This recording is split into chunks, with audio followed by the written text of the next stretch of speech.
Aquí en Santa Cruz de Tenerife, de verdad que es un privilegio estar en esta ciudad, en esta emisora y bueno, hablar a toda nuestra audiencia desde el epicentro del misterio para muchos. Y os digo esto porque yo hace muchos años, cuando desde luego nunca había tenido la ocasión de viajar a estas islas, leía en viejos libros, en antiguas revistas y sinceramente, lo hablaba antes con nuestros invitados que luego estarán aquí, yo decía para mis adentros, caramba, un día tengo que ir a ese lugar. Y tengo que ir a ese lugar o a esos lugares porque ocurren muchos misterios. Con el paso del tiempo y conociendo a buenos amigos, conociendo a la gente que trabaja aquí de fondo, buscando la noticia, a veces arqueológica, a veces enigmática, a veces de la propia historia, uno se da cuenta, como siempre, que puede haber parte de mito, parte de leyenda, parte de exageración. Pero amigos, no lo dudéis, también hay parte, y una gran parte de verdad.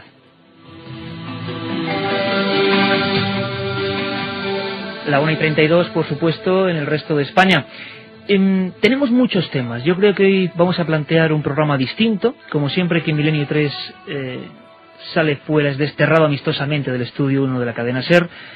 No estamos en casa, allí están Juanma Frasquet y Katia Rocha, nuestros compañeros siempre.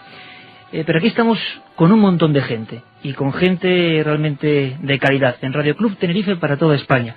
Juan Carlos Vera en los mandos técnicos. Hoy ha cogido los mandos de esta nave que vuela por el cosmos y por la historia, y tratados excepcionalmente por Juan Ramón Hernández. Carmen Porter, buenas madrugadas. Buenas madrugadas. Una hora antes, ¿eh? Una hora antes en las Islas Canarias, siempre lo decimos, pero hoy tenemos que decir al revés, una hora más en la península. Oye, tú también has ido a escuchar muchas cosas del archipiélago, ¿no? Siempre has sido una especie, yo no sé llamarlo, de referente constante en los misterios. Sobre todo en dos, en la arqueología. Hoy vamos a descubrir que hay mucho más, muchísimo más, pero la arqueología y el fenómeno extraño en los cielos ha sido algo constante, siempre. La ufología, efectivamente, Iker, porque ha habido casos que además han dado la vuelta incluso al mundo, casos impactantes. Yo recuerdo Galdar, el caso Galdar, y es que es una zona además donde, lo hemos podido comprobar estas noches que hemos estado aquí, es un cielo misterioso, es un cielo oscuro, pero que a la vez tiene una claridad maravillosa, se ven las estrellas perfectamente, y yo creo que nada mejor para que aquí se viera algo extraño. Se nota que nos ha gustado. No conocíamos bien, estábamos en diferentes partes estos días con compañeros de la isla, y la verdad es que observando algunos pequeños pueblecillos, uno se imagina, si el misterio existe, que yo creo que existe, y que tiene muchas formas, cuando aparece, y lo van a contar nuestros compañeros, en depende qué lugares, en depende qué entornos, nos imaginamos, no sé, estas islas hace 200 años, encontrarse con esas luminarias, con esos fenómenos, claro, tenía que ser impresionante, viendo simplemente las barranqueras, viendo simplemente el entorno maravilloso de este lugar. Bueno, pues desde aquí hacemos Milenio 3, y hombre, ya sabéis, yo creo que hay un contenido amplio. Vamos a hablar de todo el abanico que es lo desconocido. Siempre lo digo, este programa no es un programa de lo paranormal, ni mucho menos. Lo desconocido es mucho más amplio. ¿Habéis oído hablar de las pirámides canarias? ¿Habéis oído hablar de los extraños fenómenos en un lugar de una de las ciudades más importantes, concretamente La Laguna? Recordaremos algunos de los míticos encuentros con supuestos ovnis y supuestos tripulantes que llegaron a las páginas del Ejército del Aire. Y hablaremos de muchísimas cosas, de lugares entre lo sagrado y casi lo terrorífico, como el Barranco de Badajoz.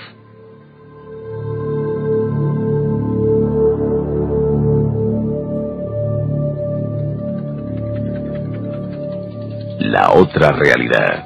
Milenio 3. En la cadena SER. Estamos aquí un buen grupo de amigos. Os lo voy a ir presentando porque además en este estudio recién remozado de Radio Club Tenerife da gusto estar porque está hecho perfectamente para la tertulia. Y cuando uno se encuentra, uno tiene pocos lujos en esta vida, pero uno de ellos es acudir a diversos sitios y que siempre haya buenos amigos, y amigos que además han hecho cosas de muchísima calidad. Tomad buena nota, compañeros, que me escucháis. Canarias Mágica, además editado por Corona Borealis, de nuestro gran amigo Jesús Callejo.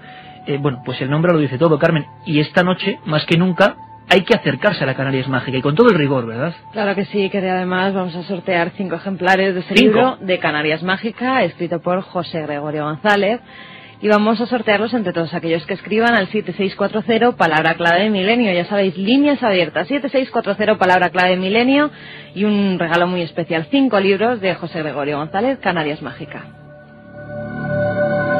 Y os aseguro, siempre merece la pena, pero en esta ocasión especialmente, porque nos aproximamos eso, desbrozando el mito y la verdad a uno de los grandes arquetipos de lo extraño en nuestro país. El autor lo ha dicho, Carmen, José Hervé González. Bueno, pues aparte de gran amigo, que seguro que los siguientes no es lo que más le importa, pero a nosotros sí, excelente profesional, gran buscador. ¿Cuántos años, José? ¿Cuántos años buscando cosas por aquí? Pues unos cuantos. Buenas noches, Iker. Buenas noches. Algunos años ya, aunque uno sigue siendo joven, y creo que seguiré siendo joven hasta que me metan en la tumba, ¿verdad? Creo que ese espíritu lo lleva uno de una forma innata, y la actividad y el estar siempre inquieto, siempre con la curiosidad, totalmente latente, hace que te mantengas en forma. Pero bueno, muchos años, pero parecen pocos, porque uno no pierde la capacidad de sorprenderse, no pierde la inquietud, el ímpetu por descubrir cosas, por moverte de aquí a allá, en fin. Y como tú has dicho, esta tierra pare muchos misterios. Algunos no son tan... Cuando los investigas un poco, descubres que no son tan misteriosos, pero no por ello dejan de ser interesantes, atractivos, ¿no? Maravillosos incluso en ocasiones, ¿no? Pero bueno, creo que nos quedan muchos, no solo los años que llevamos, sino nos quedan muchos más, creo. Eso es lo más importante. Creo. Especialmente os lo digo y lo recomiendo. Canarias Mágica, Corona Borealis, 7640, palabra milenio, para los amigos del archipiélago, que seguro que van a escribir, y para el resto de España. ¿Os acordáis de algún misterio canario? En algunas de las vacaciones, por ejemplo, viniendo de fuera, habéis pasado por aquí, ¿os habéis encontrado con algo extraño? ¿Os han contado algo extraño? ¿Tenéis familiares que hace generaciones vivieron lo extraño? Cualquier cosa, cualquier duda. Y sobre todo, como siempre que ocurren documentos muy concretos, sonoros, queremos vuestra participación. Este es un programa interactivo, porque sí, también va a haber voces. Últimamente, en este verano, hemos tenido bastantes muestras. Y es que los compañeros de Radio Club Tenerife han tenido, yo no sé si la fortuna o la desgracia, que nunca se sabe, de toparse con una cosa extraña, cuando menos extraña. Vamos a dejarlo ahí, y me gustaría que lo comentásemos. Fernando Hernández, investigador, especialista en los misterios, sobre todo centrados en el mundo de los aborígenes canarios, nos acompaña otro buen amigo con el que hemos vivido varias sorpresas precisamente en el Barranco de Badajoz. Nando, buenas noches, amigo. Muy buenas noches a todos. Encantado de estar aquí contigo. Gracias a ti por traerme invitado. Estamos todos prácticamente, y luego tendremos más sorpresas. Vamos a presentaros después a Sebastián, que viene casi directamente desde uno de los epicentros mágicos, las pirámides de Weimar.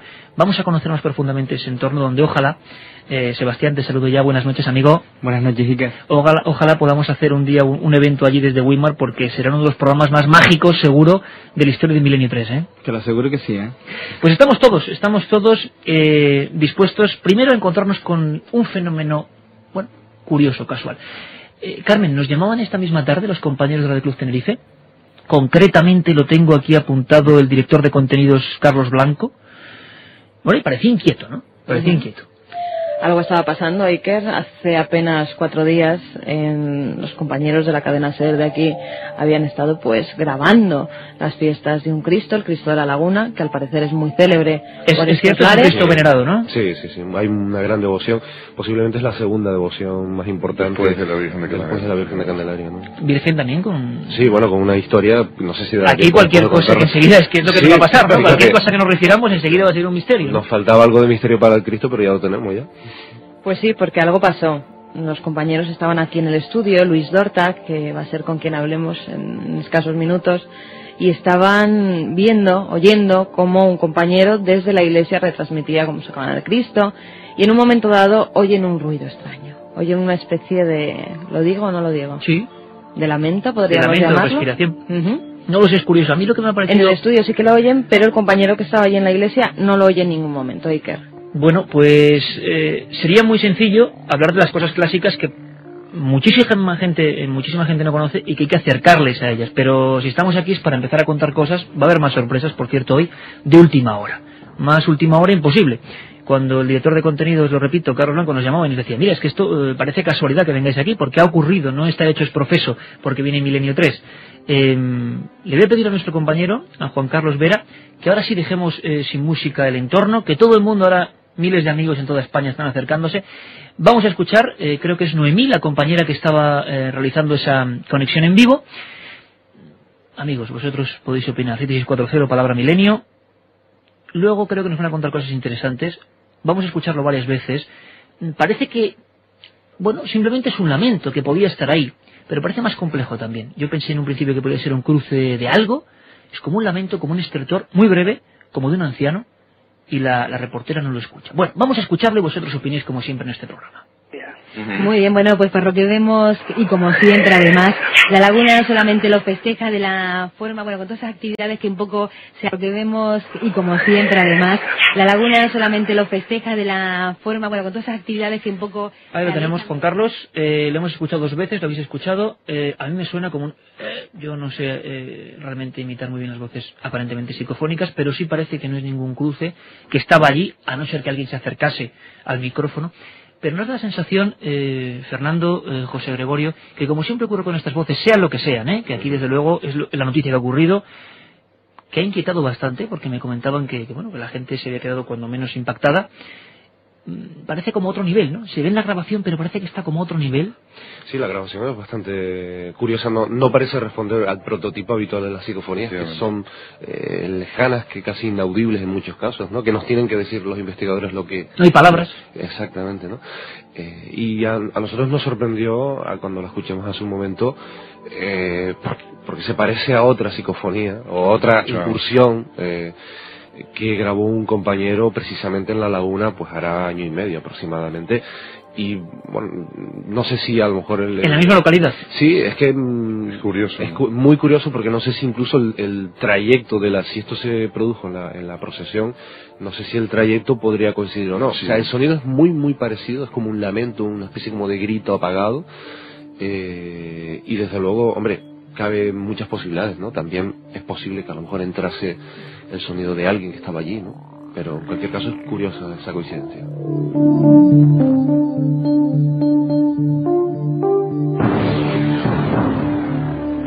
Fernando, ¿queréis comentar algo? Sí, que bueno, como bien decía el compañero José Gregorio, es curioso que esa misma, incluso la misma entonación de voz, lo hayamos encontrado en la que obtuvo nuestro compañero Héctor, y lo curioso de esta que se ha recogido es la claridad, es decir, no hace falta poner especialmente el oído para escucharla, es decir, es clara y nítida, ¿no? Bueno, vamos a ver qué nos puede contar un compañero de esta emisora, de la cadena SER, redactor del Club Tenerife, él es Luis Dorta. Carmen, nos comentabas Luis Dorta, que bueno, ha seguido de cerca la historia, hemos podido hablar con él hace unas horas. Además es el periodista compañero que estaba haciendo el Hoy por Hoy de aquí, de Tenerife, el Hoy por Hoy local, y yo creo que ya le tenemos al otro lado de la línea telefónica. Vamos a ver, Luis. Hola, ¿qué tal? Buenas noches. Hola, ¿qué tal? Buenas noches. Oye, sorprendente cuando menos. A ti, escuchándola de nuevo ahora desde tu domicilio, ¿a qué te suena? ¿Te sigue pareciendo lo mismo? La verdad es que a mí oírlo me desagrada, me pone los pelos de punta, y la verdad es que yo no soy una persona que esté muy pendiente de estas cosas, y cuando uno no solamente lo escucha la primera vez, porque yo sí que me percaté de ese sonido cuando estábamos realizando el Hoy por Hoy, el Tajaraste en directo, la compañera Noemi Hernández no lo escuchó porque estaba hablando en ese momento, y el compañero en realización tampoco se percató. Yo realmente miré para todos lados porque pensé que bueno, que aquello se había colado, que había entrado. Uno está acostumbrado a sonidos de teléfono, a interferencias, pero ese sonido me resultó realmente extraño, ¿no? De hecho me fijé en la hora, eran las 2:54, y dije, tengo que volver a rescatar el sonido para ver si realmente lo escuché, me pareció que realmente fue eso o no. Y fui después al archivo a buscarlo, y la sorpresa fue pues tremenda cuando lo volví a escuchar, porque cuando uno retoma de nuevo ese sonido, vuelve a ponerse de los pelos de punta. Los compañeros de la radio incluso, pues algunos ni siquiera querían escucharlo porque les resulta realmente desagradable. Lo cierto es que estábamos en ese momento hablando con un compañero, efectivamente estaba hablando de las fiestas del Cristo, de los actos religiosos del Cristo, y al terminar la conversación con él, cuando ya Noemi Hernández hacía un ratito que conversaba, se colaba ese sonido que como mínimo a mí me crea una gran sorpresa e intranquilidad. Luis, ¿cómo precisamente se lo han tomado otros compañeros de la radio? Porque a mí sinceramente lo que más me sorprendía es escuchar a Carlos Blanco y verle, bueno, pues eso que me decía Iker, de verdad que esto no es ninguna broma, que esto no es ninguna recreación, que no nos parece evidentemente un fallo técnico, que está ahí, que es muy claro, y lo notaba preocupado. ¿Eso se ha extendido a otros miembros de la redacción? Sí, realmente, sobre todo los que llevamos ya unos años dedicados al medio y estamos acostumbrados a que se cuelen sonidos, que es lo que decía, ¿no? Y que no parece nada familiar. Y de hecho la intranquilidad que a mí me provocó en un primer momento cuando me percaté del sonido, pues es lo que un poco me dio la voz de alarma para ir a buscarlo, ¿no? Y los compañeros realmente, como digo, muchos días ni siquiera han querido escucharlos porque incluso han sido testigos, entre comillas, vamos a decirlo así, de algunas cosas sorprendentes como mínimo que también han ocurrido en Radio Club Tenerife. Oye, pues cuéntanos algo. Siempre siempre, pues rápidamente comento algunas de las cosas. Siempre se comenta que hay un fantasma, ¿no? Siempre se ha comentado entre los compañeros. Yo recuerdo hace apenas un año, una compañera, Consuelo, de Cadena Dial, entraba yo por la puerta, además habrá testigo también de algo curioso, y me veo a la mujer dentro del estudio, pero realmente histérica, ¿no? Digo, bueno, Consuelo, ¿qué te ocurre? ¿Qué te pasa? Y decía, Luis, no te vas a creer lo que me acaba de pasar. Acabo de sentir como una mano fría en la espalda. Al darme la vuelta veo que está la puerta del estudio cerrada completamente y que no había nadie, ¿no? Con lo que imagínate la reacción de ella, la sensación de intranquilidad que le pudo también entrar al comprobar que dentro del estudio no había nadie y que aquella mano que había sentido en la espalda pues no era de nadie aparentemente dentro del estudio, ¿no?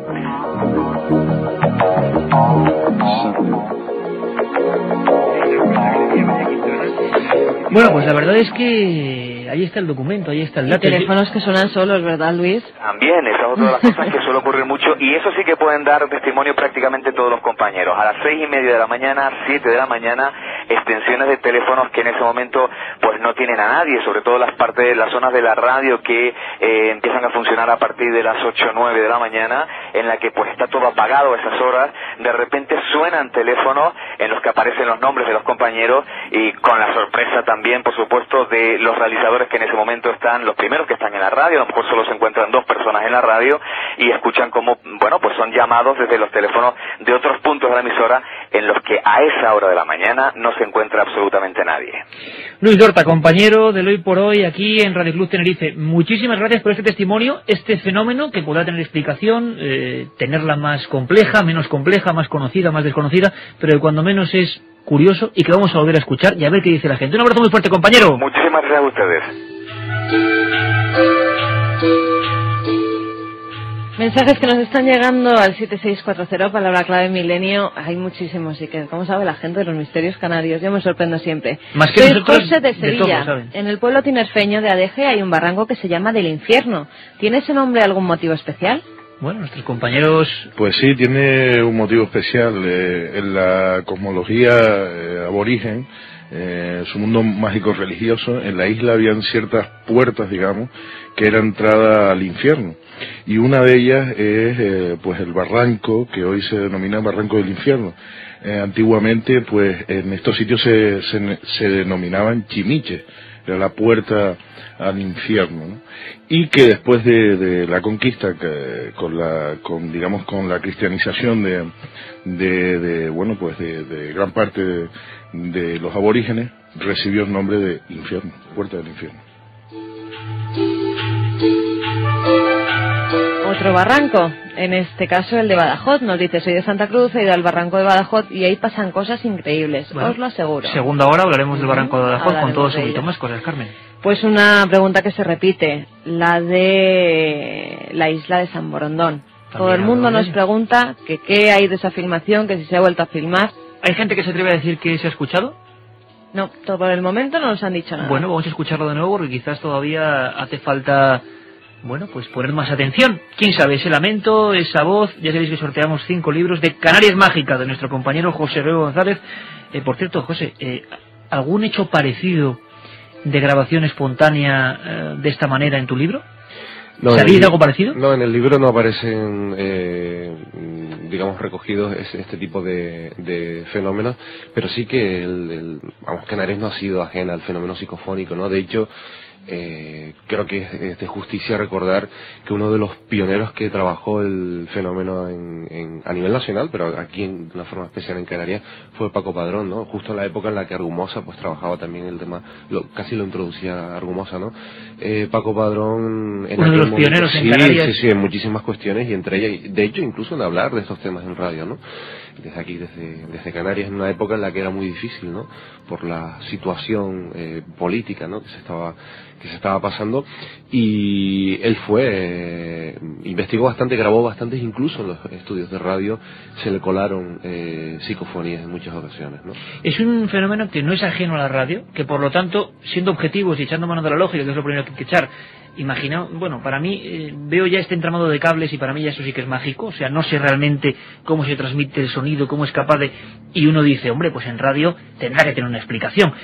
No solo nosotros, compañeros como Germán de Argumosa, como Juan Antonio Cebrián, como mucha gente, ha captado psicofonías en vivo y se han emitido psicofonías, bueno, que no se sabe lo que es, que los técnicos, yo pido también, antes he hablado con Juan Carlos Vera, el compañero que lleva los mandos de la nave, y pido también a nuestro compañero que está más avezado ya que yo que sé en estas temáticas y en estas voces, a Juanma Frasquet, que si tienen cualquier idea de este sonido, pues nos lo aporten también, por supuestísimo. Ya nos ¿Qué están puede diciendo ser? Cosas. Tony, por ejemplo, Espera, Carmen, vamos a escucharlo otra vez. Juan Carlos, ¿podemos escucharlo?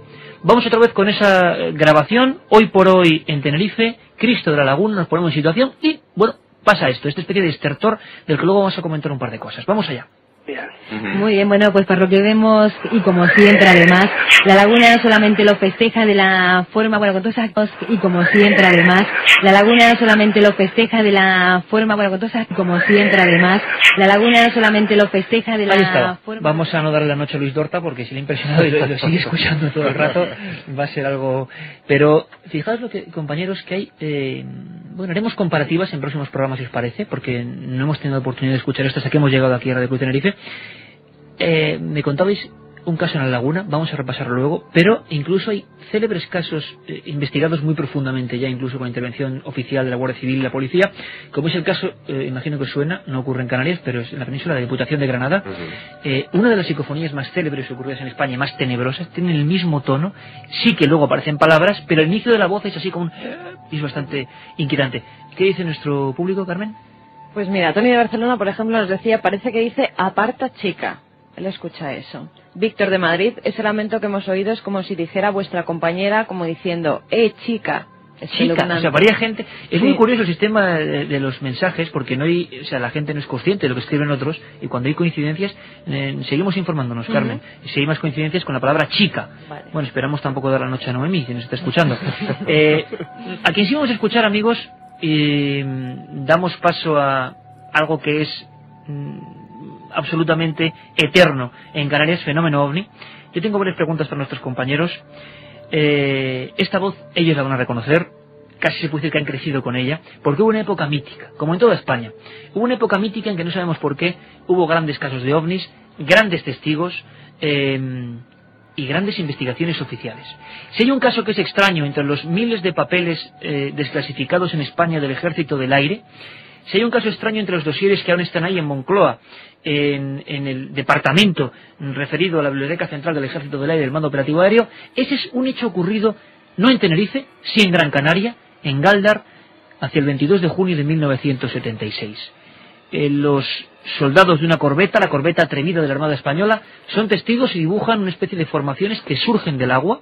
Luego vamos a escuchar que eso no es inhabitual, infrecuente, sino que ha ocurrido varias veces, pero lo más extraño de este caso es que no solo había una luz, sino que varios testigos, entre ellos un médico, el doctor Padrón, aseguran con otras personas ver seres en su interior. Es el único caso, bueno, hay otro muy raro también, pero es el único caso donde se dibujan y hay croquis con el sello de confidencial del Ejército del Aire, poniendo que es un ovni es, digamos, el resumen, con algo más que luces, algo más que aparatos.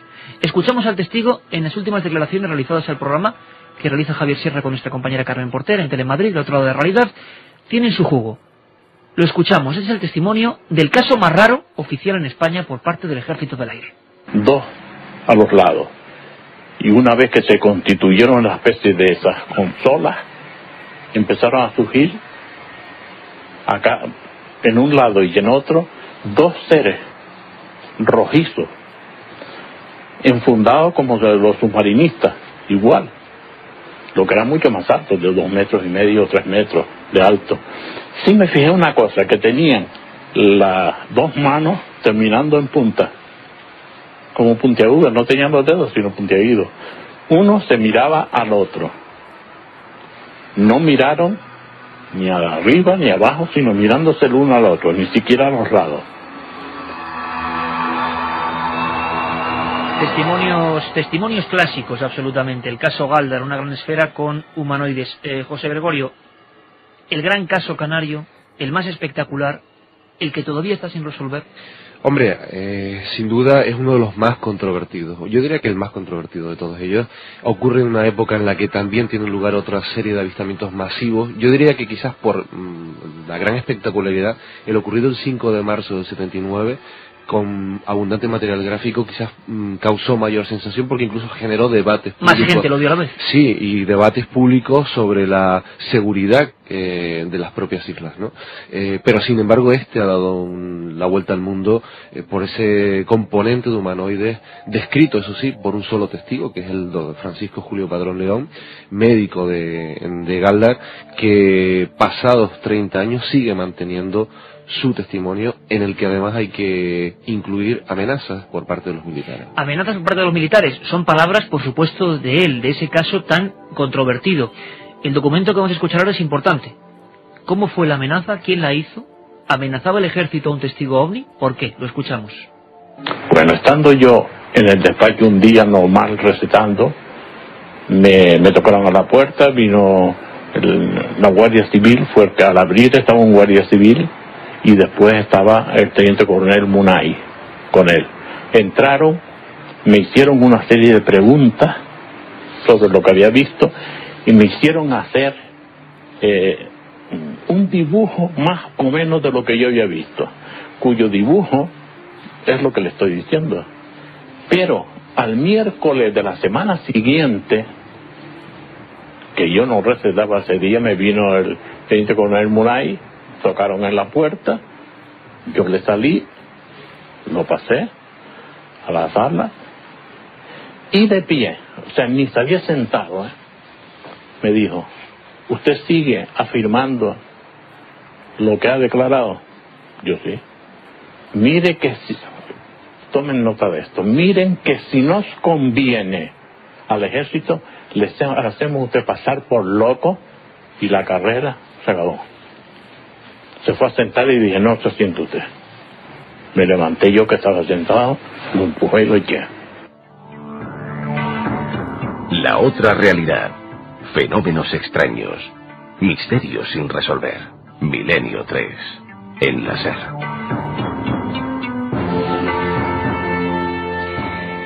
Bueno, palabras que analizaremos en la segunda hora, que viene cargadita de cosas. Por ejemplo, y solamente en 5 segundos, como adelanta lo que viene, tenemos otro compañero en Gran Canaria, Jaime Rubio. Jaime, buenas madrugadas, amigo. Buenas noches, Iker Jiménez. Oye, simplemente porque estamos ya 10 segundos del informativo, tenemos noticia bastante importante. Fenómenos poltergeist en Canarias, que todavía nadie conoce prácticamente, ¿no? Pues sí, solo lo conocemos un grupo pequeño de investigadores, aunque parece que se va a dar a conocer este fin de semana en algún gran medio de comunicación de las islas, ¿no? Bueno, nos adelantamos a la noticia, Jaime. Os esperamos a todos, compañeros. Vamos con los servicios informativos de nuestros compañeros en Madrid para toda España. Carmen, seguimos con el 7640 y un montón de temas. Katia Rocha a contarnos más cosas. 1:06 en Canarias, 2:06 en el resto de España. Y todavía estábamos aquí a micrófono cerrado mientras nuestros compañeros de los informativos daban la actualidad terrorífica, mucho más que cualquier cosa misteriosa, desde luego. Y también sorprendidos por el gran complejo de tormentas que parece que está asolando gran parte, sobre todo de la península. Aquí no, aquí disfrutamos de un tiempo estupendo y quizá eso nos permite escuchar las voces que hemos escuchado con otra perspectiva. Pero sí, Carmen, encontramos que a 7640, primero lo sorprendente, mucha gente coincide, ¿no? Aquí ninguno de los compañeros que nos encontramos, José Guerrero González, Fernando Hernández, Sebastián Ramos, ninguno, yo incluido, hemos escuchado palabras concretas en esa grabación obtenida en la laguna, pero la gente sí. Pero los oyentes que escriben a 7640 sí que coinciden. Iker, por ejemplo, nos dicen: al final se escucha chica. Yo oiga, esa es la chica, nos dice Santi de Madrid.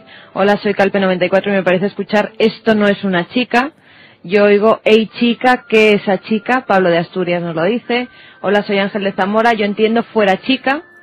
La palabra chica siempre se repite, menos Sara desde Tenerife, que nos dice: a mí me parece que dice resucita, lo oigo casi clarito.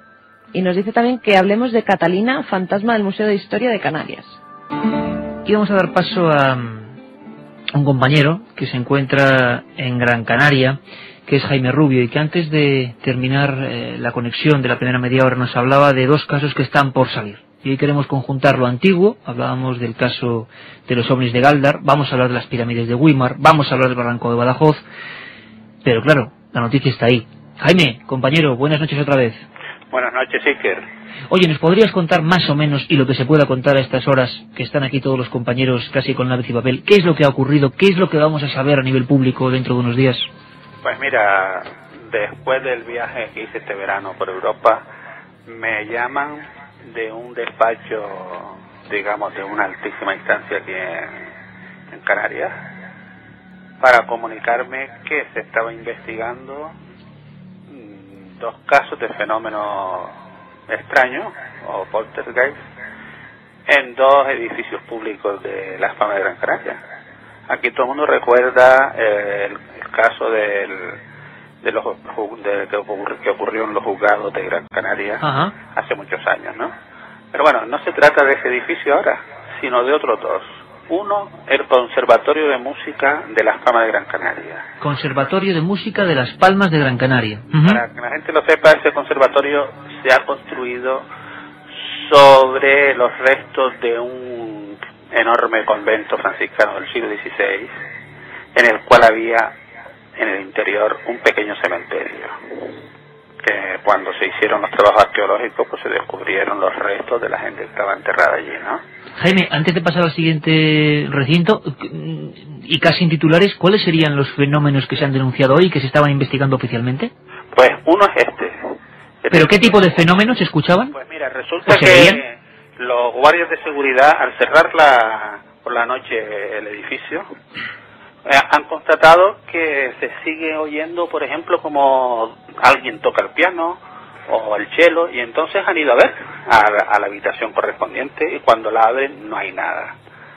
Después también han oído, por lo visto, como trasladan muebles, se oyen puertas que se abren y se cierran, van otra vez al sitio y tampoco hay nada. Entonces ya se han entrado en se han puesto muy nerviosos y han pasado la noticia esta de que están ocurriendo estos fenómenos a sus correspondientes superiores y están en este momento abriendo una investigación a ver qué está pasando ahí dentro. Pero Jaime, abriendo un expediente en toda regla. En toda regla. Es un caso. Pero hay otro que es una antigua clínica gigantesca, pero que está cerrada, que es muy antigua ya, que era la Clínica del Pino, que era la clínica de la Seguridad Social en Las Palmas, que también... Clínica del Pino, Seguridad Social de Las Palmas, sería el segundo lugar. Sí, que ahora está cerrada porque ya con la construcción del nuevo hospital Negrín, pues la cerraron, ¿no? Pendiente de reformas y demás. Pero también, claro, está cuidada por un grupo de securitas, ¿no? Y resulta que estos señores también, por lo visto, oyen, en este caso, gritos, lamentos, oyen cómo ruedan camas, cómo abren puertas y cierran puertas, hasta tal punto que ya los guardias de seguridad se han negado a subir a las plantas de ese edificio enorme a hacer las rondas por la noche, porque dice que es una cosa terrorífica lo que ocurre allí. Y entonces, pues, estos 2 casos han llegado, y quiero que lo sepa la opinión pública, incluso a oídos de los informes han llegado incluso al gobierno de Canarias. Y por ahí han empezado a haber investigaciones y parece que un resultado de lo que se ha estudiado va a salir en prensa estos días, o si no mañana pasado. Don Jaime Rubio, desde Gran Canaria, nos da los titulares. Lo que te pedimos, Jaime, es, ¿sí?, por favor, seguir muy atento a la noticia. Y continuaremos conectando contigo y con los compañeros aquí también en Tenerife para cualquier repercusión. Y lo que vamos a hacer ahora, que creemos que puede ser muy interesante, es pedir, como siempre, colaboración ciudadana, porque es increíble la cantidad de guardias de seguridad que nos siguen, y vamos a ver si alguno de los implicados puede decirnos algo. Jaime Rubio, compañero, mil gracias de verdad por esta primicia informativa, en el sentido de que se conocerá a nivel de prensa escrita dentro de unos días, y tú lo has adelantado, investigaciones oficiales en 2 recintos muy concretos, una clínica de seguridad social y el Conservatorio de Las Palmas. Un abrazo muy fuerte, compañero, gracias. Buenas noches. Gracias, Jaime. Hasta luego. Un viaje en busca del misterio. Milenio 3, en la SER. Bueno, pues más sorpresas, imposible. Esa grabación primero que ha sorprendido a los compañeros del Hoy por Hoy aquí en Santa Cruz de Tenerife y ahora en Gran Canaria. Bueno, luego hablábamos del mito. José, yo sé que tú, José Gregorio González, el autor de Canarias Mágica, tú has investigado, has publicado, recoges historias de otros edificios oficiales donde se llegó a hacer un expediente, como decíamos, en toda regla. Sí, hombre, la verdad es que he sorprendido con lo que contaba Jaime, dos nuevos casos que sumar a fenómenos extraños ocurridos en edificios oficiales, ¿no? O edificios públicos aquí en Canarias, ¿no? Quizás los más conocidos sean el Palacio de Justicia de Las Palmas, que lo mencionaba él, donde también los guardias de seguridad han sido testigos de... Siempre son ellos los primeros que se dan cuenta de todo, ¿no? Claro, ten en cuenta que en un edificio público con el trajín del día, pues por muchos fenómenos que se estén dando, a no ser que sean muy espectaculares, difícilmente se puede ser testigo de ellos. Sin embargo, con el silencio de la noche, cualquier ruido, tanto si es un ruido natural como si no tiene una causa razonable, pues es perceptible de una forma mucho más amplia, ¿no? Y en el Palacio de Justicia pues se ponían en funcionamiento incluso los dispositivos como el fax, por ejemplo, los teléfonos sonaban, o siguiendo el testimonio de una persona que vivió directamente estos fenómenos, me contaba que bueno, no es que se escuchasen sonidos de movimientos de muebles, es que literalmente era como si los muebles cayesen al suelo, ¿no? Este es un caso muy conocido de Las Palmas, en el barrio de Vegueta, y después aquí en Tenerife, una de las oyentes preguntaba, ¿no?, que hablásemos sobre el fantasma de Catalina. Está el famoso expediente X del Museo de Historia de Tenerife, ¿no?, de la Casa del Arcaro, donde según la tradición popular, deambula el alma, ¿no?, el espectro de Catalina, es el caso donde, sí, donde se grabó, efectivamente. Vamos a hablar luego de eso, sí, José, si te parece, porque tenemos incluso, vamos a recordar un par de puntos importantes. Pero José Gregorio había recogido en sus amplios reportajes durante años casos de este tipo. Lo que ocurre es que yo veía también que Fernando Hernández, nuestro compañero, anotaba puntualmente. ¿Os sonaba de algo estas dos ubicaciones? ¿Había rumores de esto previamente? Porque siempre hay un rumor que es la antesala de lo que luego se confirma, ¿no? Bueno, en el primero de los lugares, pues sí, porque, bueno, como bien dice Jaime, estuvo ubicado durante mucho tiempo el convento franciscano de la ciudad de Las Palmas, y desde sus orígenes este convento, es decir, desde mediados del siglo XVI, pues tuvo una serie de fenómenos, ya desde los principios, pues que apuntaban que contaban, ¿no?, desde ejecuciones hasta enterramientos extraños. Las excavaciones que se hicieron, porque después de derruido el solar, fue durante muchos años también cuartel del ejército, incluso hay casos de fusilamiento durante la guerra civil, y durante las excavaciones que se hicieron alrededor del año 92, pues empezaron a aparecer fosas comunes en este caso, con restos de niños y de lo que se piensa que pudieron haber sido fosas comunes.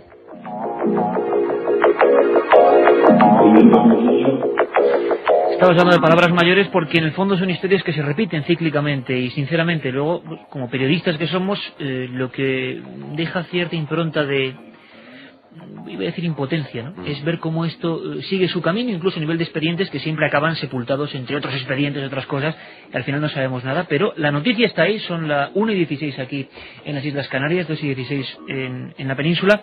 La noticia es esta, dentro de unos días se conocerá a nivel popular dos nuevos casos, dos expedientes X reales, que los hay y muchos, no sabemos qué son, pero ahí están, y si queréis conocer algo que está pasando del misterio, aquí está la cadena SER. Carmen, lo que sería importante sería hacer un llamamiento ahora mismo. Ya no solo que pregunten cualquier cosa a nuestros invitados, sino un llamamiento, especialmente a la gente que trabaja en seguridad, que puede que haya gente en edificios cercanos o que conozcan historias parecidas, ¿no? Sí, historias parecidas nos están enviando al 7640, palabra clave milenio. Ya sabéis que sorteamos 5 libros de José Gregorio González, Canarias Mágica. Y una amiga, Beatriz de Santa Cruz, Palma, nos dice, en la clínica antigua de La Palma, dicen que también se ven cosas raras. Un señor mayor en pijama vaga por el edificio y pide tabaco. En el 95, en la isla de La Palma, en unas maniobras militares, un compañero y yo vimos una gran bola azul en el cielo que nos pasó cerca, nos dice Rafa desde Sevilla. Estuve de vacaciones ahí y al revelar una foto, sorpresa, misterio en el cielo. ¿Puedo enviárosla? fue en el Taoro, Puerto de la Cruz, nos dice Javi de A Coruña. Claro que puedes enviárnosla a milenio3@cadenaser.com para cualquier documento gráfico. Vamos recogiendo, Carmen, si te parece, documentos concretos de gente que se refiera a historias como la que acaba de cantar Jaime Rubio. Si algunos conocen a testigos, si los testigos, como muchas veces ha pasado, se pueden poner en contacto con nosotros, será fenomenal. Ahora vamos a dar una larga cambiada. Vamos a penetrar en otros ambientes. Seguimos recopilando información y volvemos con estos asuntos. Pero me gustaría hacer un inciso porque, efectivamente, en estas islas todavía quedan lugares mágicos. Un programa que se sumerge en el otro lado de la realidad. Milenio 3, con Iker Jiménez y todo su equipo en la SER. Y es que, efectivamente, lo que mucha gente estará pensando ahora mismo, estas islas tienen no para un programa, sino para varios programas. Y además con el rigor de siempre, en el sentido de que ahí están los hechos, el escaparate de las cosas que ocurren, y ustedes, vosotros, como siempre, tenéis todas las armas para opinar. Nuestro compañero que se incorpora, que hemos saludado antes, Sebastián Ramos, que es representante del Parque Etnográfico Pirámides de Weimar, traía entre las manos un periódico, un recorte de periódico. Decía Thor Heyerdahl, aventurero que ahora, si no sabéis quién es, os vamos a refrescar la memoria. Dice: la fecha de construcción, en titulares, es la mayor incógnita de las pirámides. Se refiere, sí, a eso, a las pirámides canarias. Carmen, para quien no lo sepa, porque es una figura universalmente conocida, pero hay mucha gente que se incorpora a estos temas. Esta arqueología y misterio, puro y duro. ¿Quién era Thor Heyerdahl? Porque ya ha fallecido. Thor Heyerdahl nació en Larvik, Noruega, en 1914. Estudió biología y geografía en la Universidad de Oslo. En 1937 fue por primera vez a las Islas Marquesas, en la Polinesia, para estudiar las rutas de origen de los animales a esas islas, y desde entonces dedicó su vida a estudiar antropología y las migraciones humanas, especializándose en embarcaciones primitivas y en la navegación aborigen. 10 años más tarde construyó una balsa de tronco a la que llamó Kon-Tiki y viajó con ella 8.000 kilómetros en 101 días desde Perú a Polinesia. Después de este realizó muchos más viajes en barcas construidas con papiro y demostró que tanto el Océano Atlántico como el Pacífico podrían haber sido atravesados con este tipo de embarcaciones. También organizó expediciones arqueológicas hacia las Islas Galápagos, la Isla de Pascua o las Islas Maldivas. En los años 90, Heyerdahl se enteró de la existencia de las pirámides de Weimar y decidió venir hasta Tenerife para investigarlas in situ. Después de estudiarlas, adelantó la hipótesis de que podían haber sido construidas de acuerdo a los principios arquitectónicos empleados en el Viejo y Nuevo Mundo. Vio muchas similitudes con otras pirámides, como la de Sicilia, México, Mesopotamia y Perú. Desde entonces y hasta su muerte hace 2 años, vivió en Weimar imbuido en la magia de estas construcciones.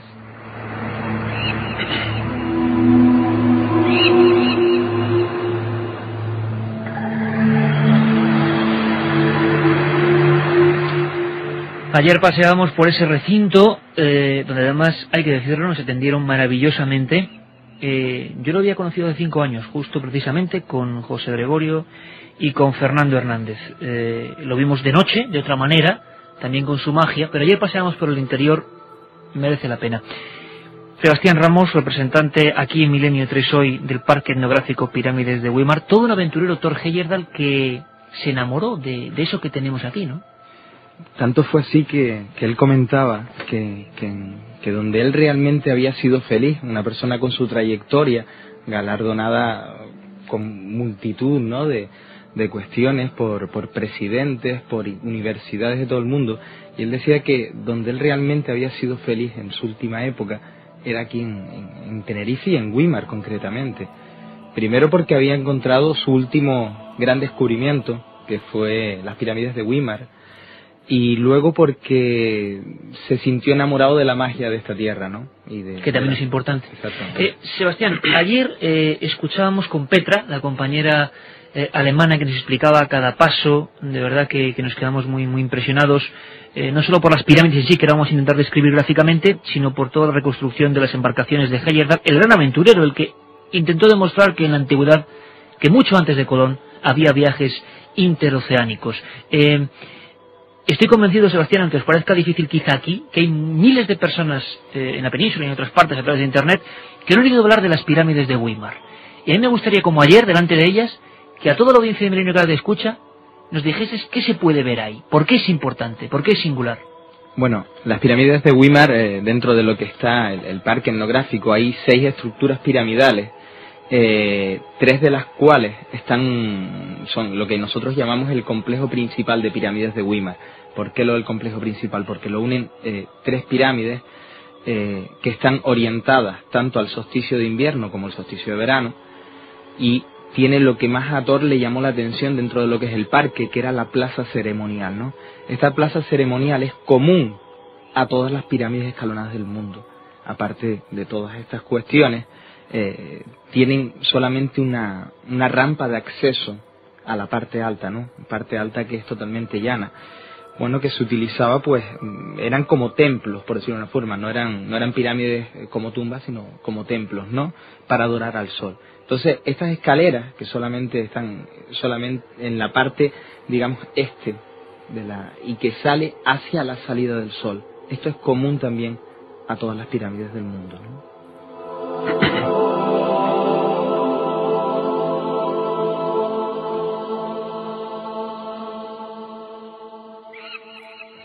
Estamos casi escuchando el mar que se acerca a esas pirámides en Weimar. Ahí está el parque etnográfico.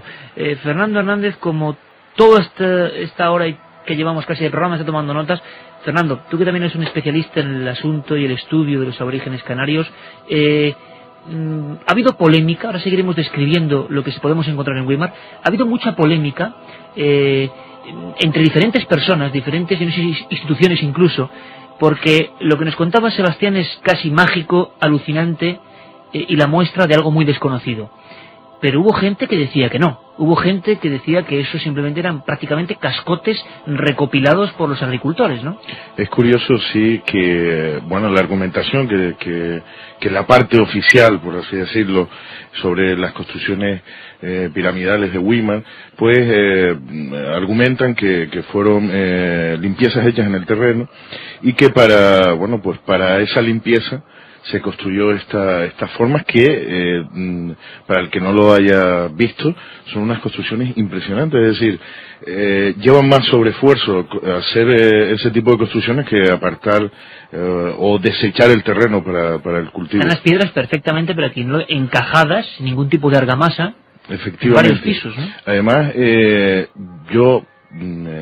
decir, en los primeros momentos del redescubrimiento, por así decirlo, de estas pirámides, asistí el día que Thor se paseaba frenéticamente por aquellas construcciones, y nos hizo nos hizo una anotación curiosa, además, sobre el corte de esas piedras. Es decir, que no habían sido hechos de una forma, digamos, con herramientas de hierro, ¿no? Sino de formas de cuña y agua, es decir, introducir en huecos cuñas con agua para partir la piedra.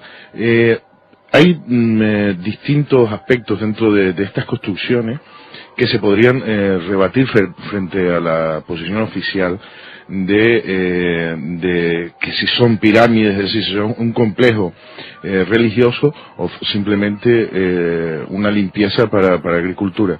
Pero lo que no debemos olvidar es la orientación arqueoastronómica que tiene el complejo. Que no es casual para nada. Efectivamente.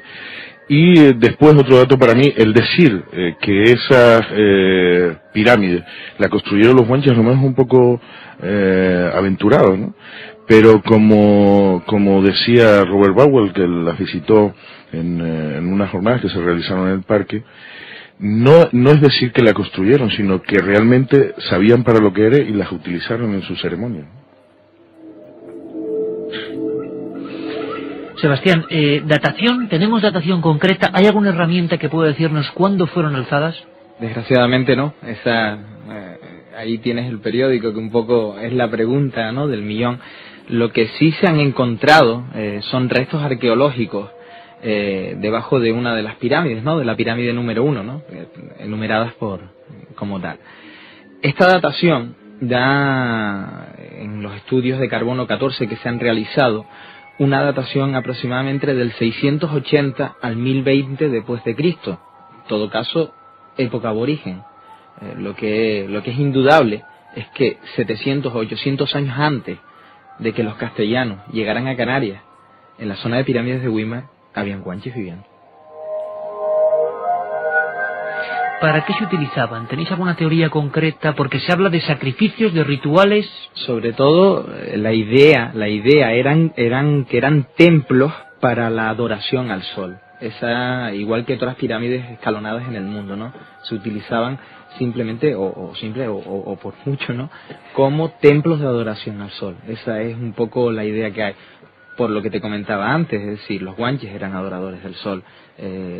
La orientación arqueoastronómica que tienen las pirámides, la orientación de esas escaleras para subir a la parte alta, ¿no? La parte alta totalmente llana, es decir, es la idea que Thor tenía en comparación con otras pirámides que él también había estudiado. Él, digamos que era una de las piezas claves para su teoría, que hubo viajes también intercontinentales, que se copiaron ideas, que se copiaron técnicas, pero claro, eso es atacar a la ciencia más oficial. ¿Habéis tenido muchos problemas todavía hoy o ya todo, digamos, se corre por mejores senderos? Hombre, todo corre por mejores senderos, incluso después de lo que te comentaba antes, ¿no? De las dataciones estas que se han hecho con los restos arqueológicos que están justo debajo de una pirámide. Bueno, realmente es curioso, pero donde más detractores hemos tenido es aquí en España. Porque te puedo decir que... ¿Nadie es profeta en su tierra? Sí, pues posiblemente también por eso Thor le gustaba esto, porque era desconocido. Sí, yo te voy a comentar simplemente una anécdota, ¿no? Yo no conocía a Thor cuando entré al parque a trabajar, pero recuerdo que llevaba un mes trabajando, el primer enero que pasamos en el parque, y cayó un aguacero impresionante, y habían dos personas, dos chiquitos jóvenes, como podemos ser nosotros, o incluso más jóvenes, que se pegaron durante 2 días por fuera del parque en un coche, recuerdo en el Opel Corsa, con el mayor aguacero que ha caído aquí en las islas, con toda la cumbre de Güímar, aquella que vimos en el valle, toda nevada, solamente por verlo. Es decir, era realmente un profeta, ¿no?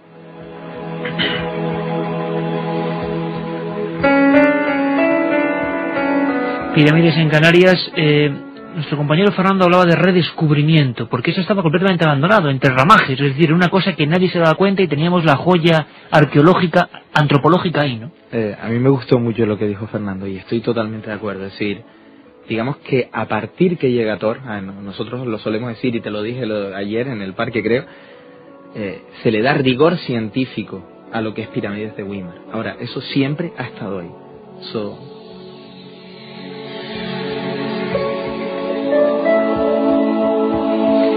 Sebastián Ramos, que es representante del Parque Etnográfico Pirámides de Güímar, aquí en Tenerife, que ayer nos atendieron fenomenalmente, y lo que espero, compañero, es disfrutar de ese entorno. Ojalá, imaginaos lo que puede ser los aquí reunidos y la gente y los amigos disfrutando de un lugar sin duda mágico. El hombre antiguo no era tan tonto como algunos lo imaginan y elegía los lugares por algo. Nos veremos, Sebastián.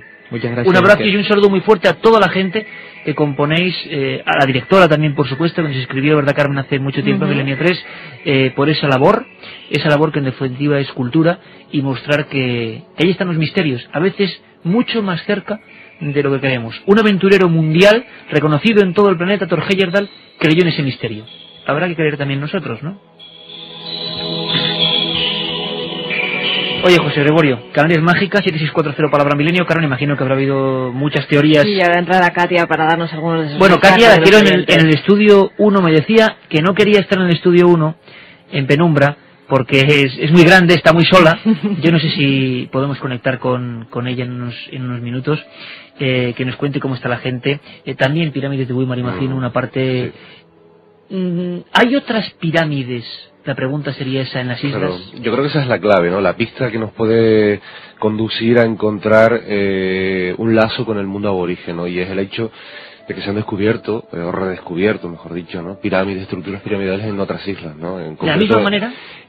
Quizás no tan espectaculares en cuanto a dimensiones, pero sí importantes, incluso con una vinculación aborigen tal vez más fácil de probar que la de Güímar, ¿no? Porque en Güímar se mantiene la controversia hasta que no aparezca un elemento arqueológico datable, ¿no?, que permita establecer si aquello está o no está en el contexto aborigen. Pero, por ejemplo, en la isla de La Palma hay referencias en las crónicas de los primeros cronistas que vinieron a las islas, donde ya se habla de la construcción de estructuras, quizás de poco tamaño, pero estructuras piramidales en torno a las cuales realizaban algún tipo de práctica los aborígenes. Y de hecho, en Garafía, hoy esa pirámide no existe, pero algunas de las piedras que formaron parte de ella sí que se pueden ver, existía una pirámide muy particular, y era una estructura que además tenía las piedras grabadas con petroglifos. Con dibujos sobre la piedra. Efectivamente, incluso hemos podido ver hace poco, y era un dato que tenían los historiadores y los arqueólogos de Canarias y no lo habían sacado, y lo acaban de sacar hace muy poco, pero lo tenían hace mucho tiempo, cosa que en absoluto apruebo. Creo que hay que poner todas las cartas sobre la mesa. Hay un grabado, un dibujo realizado de los años 50, donde se reproduce cómo era esa pirámide y cómo tenía los grabados, en la isla de La Palma. Y también en Gran Canaria existieron este tipo de estructuras, y hay alguna data antigua donde se hace referencia a cómo podían tal vez ser estructuras ceremoniales.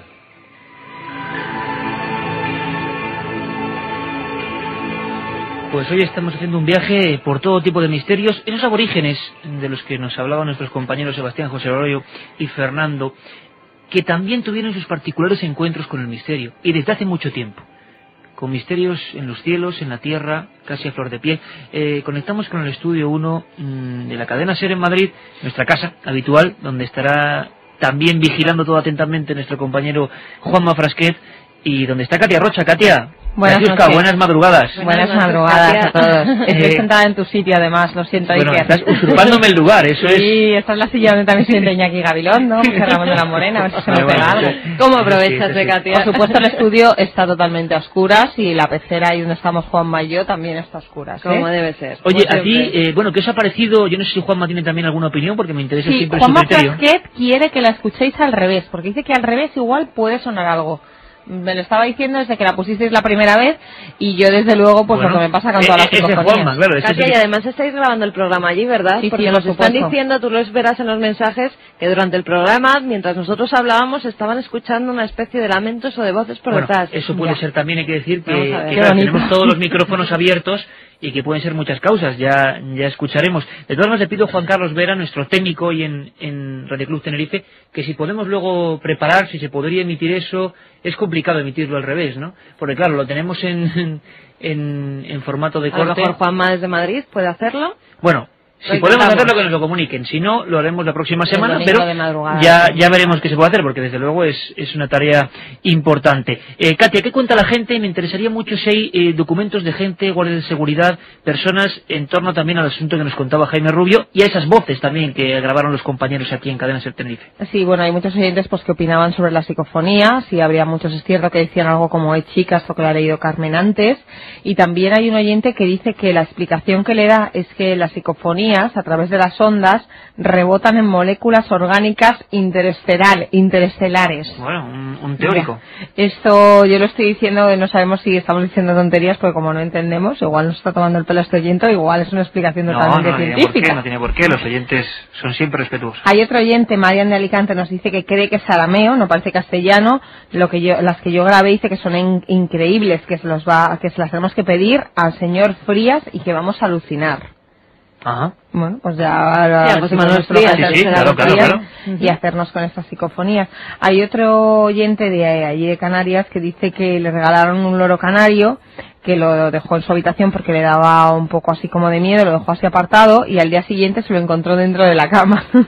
Pero era un peluche, Katia. Katia elige siempre los mensajes. ¿Sabéis lo que pasa con Katia, no? Es que a mí los como loros pasa me miedo dan de verdad, miedo. Pasa miedo de verdad, relaja, y menos mal, porque alguna gente, y esto a veces se pierde la perspectiva, porque aquí estamos entre amigos y estamos tranquilamente hablando de estos temas. El programa de hoy, que ya te digo yo que está dando miedo, ¿eh? Pero claro, mucha gente, imaginaos, pues no sé, en las propias islas, en algún lugar aislado, en la Castilla Eterna, en su casa, en día de tormenta, y escuchar estas voces que hemos escuchado, así que no está mal una poca distensión. Hay otro oyente que nos Cuéntanos. dice que ahí en la calle del Obispo hay una casa encantada y con muchos testigos de ello, que investiguéis. Otros oyentes que porque no habéis avisado de que estabais ahí en Tenerife, que les encantaría haberse acercado a conoceros a la mucha emisora. gente que está llamando a la emisora para Bueno, pues desde aquí invitamos a los responsables de Radio Club Tenerife a que nos inviten a todo el programa, hacemos uno en Weimar, hacemos otro aquí. Anda, que esta es tu buena. Había también preguntas sobre Weimar, Iker. Por ejemplo, las pirámides de Weimar, exactamente. Exacto, nos dice, ¿qué creéis sobre Weimar? Pirámides, barranco mágico, aparece una virgen, hay un Cristo negro, ¿es casualidad? Pues mira, Carlos y Candelaria, sin embargo, Carlos y Candelaria nos dicen que esas pirámides de Weimar las levantaron sus abuelos, que eran agricultores. O sea, bueno, claro, o sea, gente que piensa que realmente, claro, hay teorías para todos los gustos. Katia, luego conectamos al final para también saber los ganadores del libro de José Gregorio. Seguimos ahora con muchos más contenidos. Nos saluda José Gregorio de Aborígenes. ¿Eran los antepasados casi recientes de este oyente que ha escrito 6640 los que hicieron las pirámides de Weimar o eran, como parecen todos los datos y pruebas, muy anteriores? Pues bien, algo une a las generaciones tan anteriores con las de hace 50-60 años. Es que en las islas se han encontrado con misterios de todo tipo. Uno de ellos ha sido el de las luces populares, los efectos que podemos calificar hoy como ovnis, pero que en su época no tenían ningún tipo de filiación. Antes escuchábamos al doctor Padrón, testigo de un documento excepcional, y acabábamos, con todo el respeto y siempre siendo sus declaraciones, hablando de amenazas del propio ejército. Era otra época, evidentemente, hoy yo creo que sería imposible, pero en aquella época, en los 70, hubo ciertas tensiones. Me gustaría recuperar, simplemente para dejar completo el tema, la voz del máximo responsable militar en España del tema OVNI, que es el general Ángel Bastida, la persona responsable de clasificar la información OVNI oficial a partir de 1992, y que se extrañó mucho cuando hablábamos de estos testimonios canarios de personas amenazadas después de ver un OVNI. Escuchamos en Milenio 3, cuando son la 1:39 en Canarias, 2:39 en la península, al general Ángel Bastida, máxima autoridad militar en España del asunto OVNI. Él no se podía creer que un miembro del ejército español, investigando el tema de ovnis, un juez instructor, amenazase, como antes hemos escuchado, a un testigo. Bueno, es su opinión.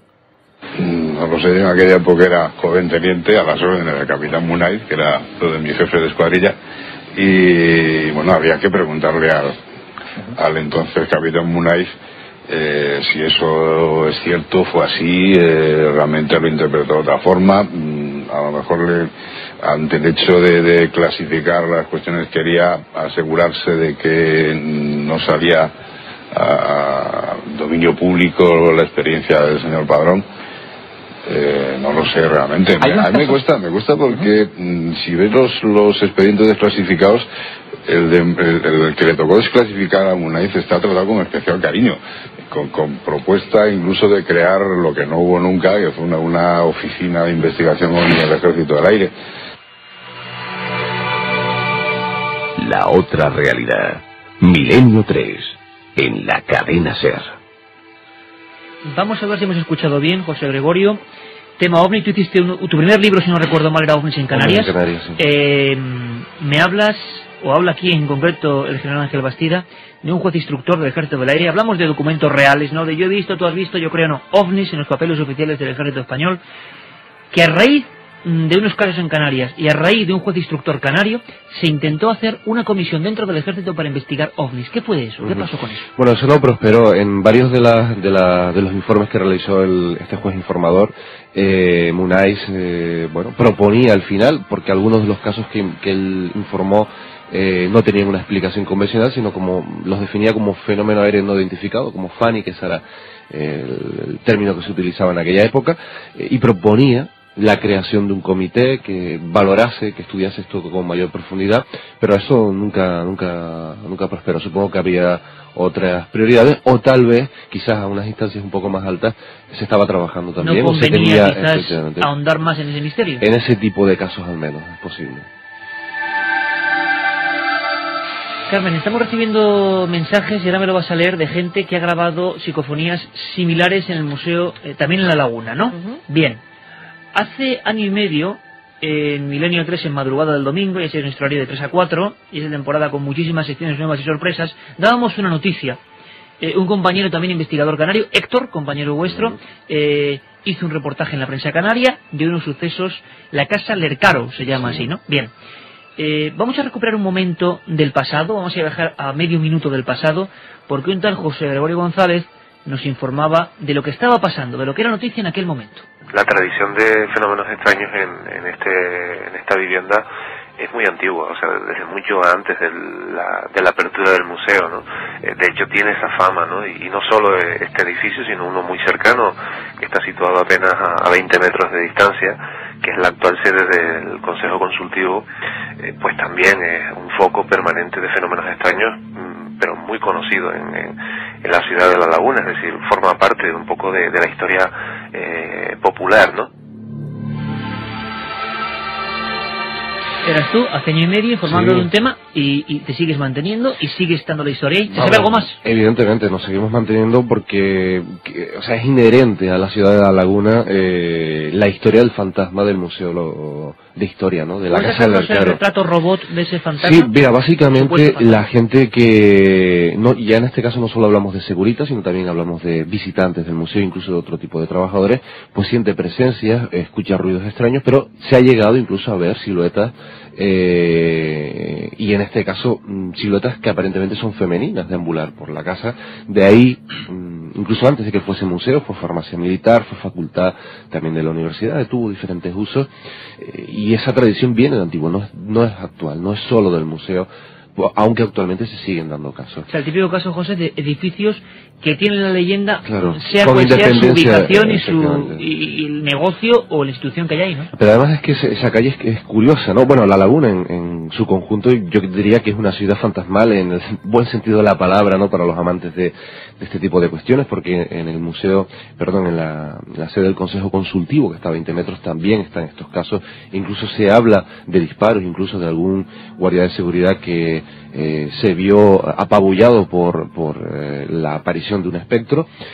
A muy poca distancia, tal vez 300 metros aproximadamente, está la plaza del adelantado, donde se encuentra el ayuntamiento y donde hay una tradición larguísima de más de 2 siglos, según la cual se habla también de la aparición de un espectro de un hombre, que bueno, que hay una historia verídica, ¿no? Que es de un amor imposible entre, imposible, un amor prohibido, diríamos, más bien entre una monja y un caballero lagunero.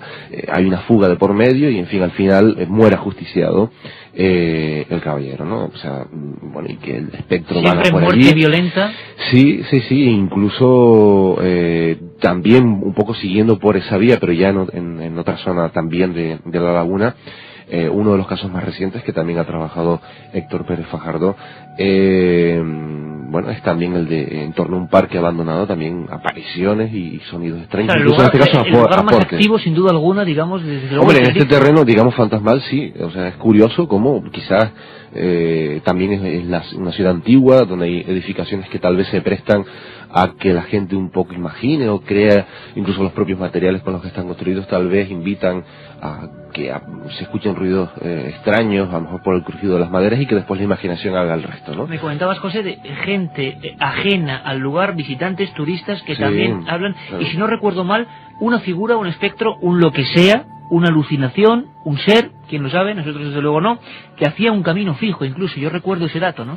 Hay un recorrido, ¿no? Habitualmente desde la sala, creo recordar la sala sexta, e incluso hay una parte de un pasillo y unas escaleras donde con mayor frecuencia se ha descrito la aparición del espectro. Tampoco es que tengamos muchos testimonios de observación, más bien tenemos muchos indicios, muchas sensaciones extrañas, ruidos, muchos ruidos también, pero de espectros, pues, al 2, 3 casos, un caso muy singular que pude recoger yo de una niña que observó con absoluta normalidad la presencia de una mujer vestida de blanco en la planta alta, y se lo contó a su padre, pero vamos, como algo normal cuando el padre escucha este testimonio de boca, de labios de su hija. Se quedó absolutamente sorprendido de las 4 personas que visitaban el museo en ese momento, una pareja amiga, él, su esposa y su niña. Solo él conocía las historias de este museo, y desde luego no había nadie en la planta alta en ese momento, con lo cual bueno, fue una cosa, otro caso para el expediente X, ¿no? Estoy seguro que ahora mucha gente se tiene un escalofrío. Yo me acordaba de tantos casos de niños, como el caso del famoso restaurante Viandas en Sevilla, de niños que, desde luego, con cortísima edad, y describían con gestos a un padre aterrorizado que nos lo contaba allí en Sevilla delante de cientos de amigos. La niña miraba a una esquina y señalaba un sombrero, un hombre alto con un sombrero. Evidentemente un hombre alto con un sombrero se había suicidado en ese lugar, ¿no? Cosas, los niños a veces ven cosas que no podemos ver, que hemos perdido la facultad para verlas. Carmen. Gente que ha estado en casa de Lercaro, como Vero, que nos dice: estuve allí sola, solo estaban en la entrada el guarda y la chica que daba entradas, oía pasos en escaleras sin cesar, pero ellos no se movieron. Claro, ¿hasta qué punto puede también intervenir el hecho de ver eso en un periódico, de conocer la historia, claro, y de ir con esa sugestión? Claro. También hay que tenerlo muy en cuenta, ¿no? Eso es evidente. Vamos con más. Hola, soy Isaac. En el edificio central de la Universidad de La Laguna, muchos guardias dicen que se aparece una anciana que baila. Le dicen la chocolatera. O sea que son historias...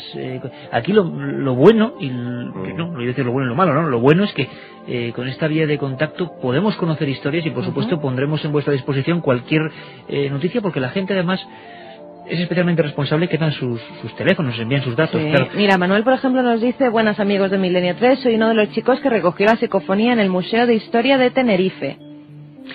Fernando, que ha puesto ahora un gesto, porque había voces, es decir, que tenemos no solo testimonios, sino voces, y lo primero que tú has dicho, junto con José, cuando has escuchado lo que habían sacado antes nuestros compañeros de Radio Club Tenerife hace unos días, es que te parecía, también eran como estertores, también eran como lamentos. Sí, es que incluso coincidíamos antes hablando con José Guerrero, que el sonido, es decir, esa forma cultural, ¿no? Y la entrada dentro de pisando, es casi igual. También quería hacer un apunte sobre la Casa del Lercaro, el museo. Es que la mayoría de estos fenómenos es curioso, pero muchos testigos relatan que es en la zona que en otra época ocupaba la cocina, es decir, es donde más se concentra, digamos, esa fenomenología, ¿no? Paranormal. Y otro dato curioso son lo que fue las caballerizas antiguamente, donde personas normales que van a visitar el museo cuentan tener sensaciones de pelos de punta, sudores fríos, es decir, esas sensaciones que se tienen cuando hay pues una alteración, ¿no?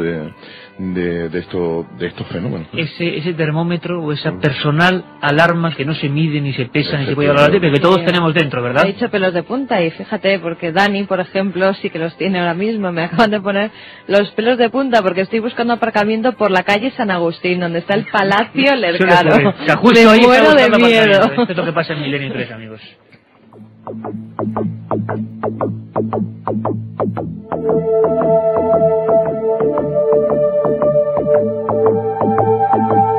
Y como siempre os digo, la radio es tan viva que cada oyente la interpreta de una manera completamente distinta. No ocurre como con otros medios, como la televisión, que vemos la televisión. La radio, ay caramba, como te pille en un coche en determinado lugar, claro, depende en qué sitio, depende en qué ambiente, depende en qué momento. Lo que estamos hablando aquí tiene una absoluto prisma distinto, ¿no? Y comprendemos perfectamente. Vamos a seguir con las preguntas ahora ya abiertas directamente a nuestros compañeros, sobre todo sobre esos casos que estamos viendo que mucho más de lo que pensábamos, que está en el buen sentido preñado el entorno de fenómenos de tipo poltergeist. Pero había una pregunta constante y que siempre que hemos anunciado o hemos dejado entrever que podíamos venir a este lugar mágico, siempre la referencia era Barranco de Badajoz. Bueno, sería para hacer otro programa, y desde aquí también, ¿por qué no? Pero vamos a escuchar uno de esos testimonios, que es uno de tantos, de personas que no solo vieron cosas, sino según su criterio, no me contaréis, fotografiaron cosas. La fotografía, cuando menos, es curiosa. Una especie de figura que parece humanoide, ¿verdad, José? ¿Me la podéis describir? Sí, bueno, hay gente que asegura ver una especie de figura alada, ¿no? Bueno, Barranco de Badajoz, un lugar en pleno corazón de la isla, ¿no? Sí, un enclave natural absolutamente espectacular, ¿no? Tan solo por eso, por el lugar en el que se encuentra. Y bueno, aislado. Cuando estás metido dentro ya del propio barranco estás absolutamente aislado, solo ves la verticalidad vertiginosa, ¿no? de esas paredes y el cielo, ¿no? No hay cobertura de teléfonos, hay aislamiento total, ¿no? Entonces, claro, en ese entorno han ocurrido y cuentan que todo tipo de experiencias. Yo creo que una parte importante tal vez tenga su origen en la sugestión, ¿no? En el contagio, en cómo impresiona. ¿Cuándo se empieza a saber de esto? Bueno, se empieza a saber en los años... ¿Por qué la gente dice, finales de los aquí 80. pasan cosas? También es curioso, ¿no? ¿Por qué un lugar y no otro? Claro, públicamente a finales de los 80, pero la tradición de ese lugar como una zona, digamos, encantada, por utilizar un término, coloquial y que los oyentes puedan entender, es mucho más antigua, ¿no? Barranco Badajoz siempre ha sido foco de leyendas, cosas raras que ocurrían en el propio barranco, o cosas raras que ocurrían en el entorno y se perdían hacia el barranco, como por ejemplo la aparición de luces, ¿no? De bolas de luz que... Y de seres también. Claro, ¿no? y de seres también. Entonces, pero es a partir del año 88, 89, cuando a raíz de todo lo que supuso que Güímar estuviese, digamos, en las primeras páginas, que fuese titular, ¿no? Tanto por pirámides como porque se hablase de la Virgen Templaria de Candelaria, bueno, pues también se empezó a hablar del barranco, empezó a ir mucha gente y claro, es lógico también, cuanta más gente va, más posibilidades hay también de que se vivan o de que haya testigos de lo extraño, ¿no? Y eso parece ser que es lo que ha ocurrido precisamente en Güímar, ¿no? Tello Bermejo, fotógrafo que, bueno, una de esas noches está experimentando allí, saca una foto y aparece que José Menéndez. Bueno, aparece un trazo luminoso muy, muy intenso, no hay posibilidad de confusión, en el que algunos creen ver un ser alado, ¿no? Pero totalmente luminoso. Estaríamos hablando de un dibujo de luz, ¿no? Pura y dura, que ocupa la mayor parte de la fotografía. Y se presentaba ante su objetivo. Ahí estaba, ahí lo captó la cámara, le escuchamos. La primera, la más impresionante que me salió, fue la de, podríamos decir que es un ser alado, o parece un ser alado, ¿no? Ya deseando ver algo más tangible, pues yo dije que si había algo que se manifestara. Pues ya. Entonces es cuando se manifestó esa luz tan fuerte. Y lo último es prácticamente un ser, que si sigo provocando, posiblemente a lo mejor se hubiera manifestado físicamente. Fernando, hablamos finales de los 80, eclosión de estos fenómenos, un lugar concreto, seres, hay otras fotografías incluso creo que de seres con una especie de túnicas o blanquecinos. ¿Esto ha decaído? ¿Esto como otros fenómenos en Canarias ha ido hacia abajo, aunque luego experimentamos y vemos que siguen vivos? ¿O ha habido nuevas muestras de fenómenos raros en ese barranco de Badajoz? Bueno, pues sí, yo de los más recientes, así por acordarme, pues una de las excursiones que hicimos precisamente con Lorenzo Fernández, que quiso visitar el barranco, y cuando, bueno, pues estábamos allí, estaba realizándome una entrevista, pues él y varios amigos que nos habían acompañado y antes de nuestro programa aquí, pues este programa que es Esencia de Medianoche, y que desde luego recomendamos porque es ya, es así de claro, un programa amigo y es un programa que es historia ya de estos fenómenos en Canarias. Bueno, pues en compañía de esos oyentes y de Lorenzo Fernández fue, es decir, un grito aterrador, fue algo que puso los pelos de punta. Desgraciadamente no se recogió en la grabadora, o sea, en el sistema MP3 que estábamos grabando, pero tratábamos en ese momento, le estaba explicando a él de que los fenómenos, bueno, pues no obedecen a ningún patrón, es decir, surgen espontáneamente, y es curioso porque en ese momento suena un grito gutural, justamente de ¿Otra vez un grito? Sí, un grito gutural, pero además totalmente horroroso, que incluso uno de los oyentes que iba con nosotros tuvimos que bajar porque le dio una lipotimia, o sea, se asustó tanto que le dio una lipotimia. Yo pediría ya conexión con Madrid para que Katia Rocha acudiese rápidamente al estudio 1, a esa silla, y nos dijera los ganadores de ese Canarias Mágica, y Carmen, un montón de gente, imagino, y que sigue aportando casos. Un material que va a quedar en vuestras manos. Gonzalo, porque... que nos pregunta si sabéis algo sobre la mujer de blanco que ha aparecido en el túnel de Taganana. Bueno, la aparición de seres en carretera también es frecuente, ¿no? Forma parte de esas leyendas urbanas tan extendidas, ¿no? Leyendas urbanas, cuidado. Sí, entre comillas, yo pensaba lo mismo, abrimos un día y claro. 1500 sucesos. Claro, por nombres y apellidos. Yo llegué a conocer incluso una testigo directo, ¿no? De uno de estos autostopistas, ¿no? En concreto en la zona de Teno Alto, ¿no? También en Tenerife. Pero bueno, hay casos de estos tipos, hay determinadas ubicaciones, también en Güímar, en los túneles de Güímar se habla también de este asunto, incluso se llega a hablar en Güímar de teletransportaciones, o sea, un fenómeno que está total desuso o decaimiento, ¿verdad? Pero allí también se habla de este asunto. Mira, ¿no? de Weimar nos pregunta José de Almusafes, que viene el día 11, y nos pregunta si se pueden visitar las pirámides de Weimar. Pues claro que sí. Claro, ahí está ahí están abiertas al público. El parque etnográfico, ¿no? Además de bastante fácil acceso y bien indicado, ¿no? Yo creo que se puede llegar muy bien desde la autopista, se empiezan los carteles y llega rápidamente. No solo se puede, sino creo que se debe. De verdad que sí. De verdad que sí, porque no, es un lugar que está ahí para encontrarse con el misterio, que es la propia historia, ¿no? Soy de Santa Cruz y me han dicho que en el Museo de la Naturaleza, en el antiguo hospital, hay fantasmas. Sí, esa es otra historia antigua, que en el antiguo hospital, hasta que fue reformado y convertido en Museo de la Naturaleza y del Hombre, también se estaba comentando con mucha intensidad, sobre todo cuando se estaba reformando ese edificio, que efectivamente había, o sea, se estaba hablando todo tipo de fenómenos, incluso durante el día. Sí. No solo eran, exactamente. Vamos rápidamente, Katia Rocha en Madrid, vamos a ver si me escuchas, Katia. Katia, escucho... Aquí está. Dime rápidamente, antes que nada, porque estamos terminando, los 5 ganadores, por favor, de Canarias Mágica. En primer lugar, Begoña dice, tengo entendido que los canarios son descendientes de los pueblos árabes, así como de los egipcios. ¿Es cierto? Por eso la similitud entre ellos. Bueno, pues para ella un libro Canarias Mágica y así se empieza a enterar bien. Otro de los oyentes, Daniel, nos dice, José Daniel, perdón, no olviden que aquí en Tenerife existe una misteriosa Virgen Negra con procedencia desconocida y supuesto origen templario, la de Candelaria. Hablaremos de ello, seguimos. Para otro libro, Raquel de Madrid nos dice, estoy en el hospital y si me dan miedo los pasillos ya ni me muevo.